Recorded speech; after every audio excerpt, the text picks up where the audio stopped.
আপনার বাবা আপনাকে একটা জিনিস শিখিয়েছিল যে বি ভেরি সিম্পল, এই নলেজটা আপনার জীবনে কতটা কাজে লেগেছে? সারাক্ষণই কাজে লাগে। Be simple, because great art is always simple.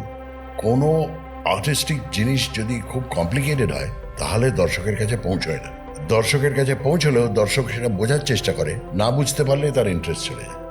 কারণ সাধারণ দর্শক হিসেবে আমরা অতখানি বুঝতে পারি না।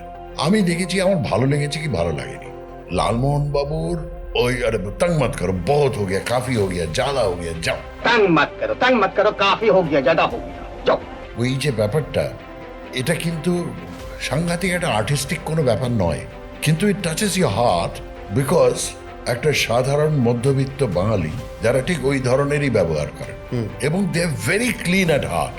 এবং এই লোকটাকে ভালো না বেসে পারবেন না, তাকে নিয়ে আপনি হয়তো হাসবেন, কিন্তু at the end of the day আপনার মনে হবে যে ওই লোকটা আমার সঙ্গে থাকলে কি ভালো হতো। লোকটার প্রতি আকৃষ্ট করে দিয়েছিলেন সত্যজিৎ রায় মানুষকে, উইচ ওয়াজ ভেরি সিম্পল, কোনো কমপ্লিকেশন রাখেন। কানেক্ট করতে পারে মানুষ।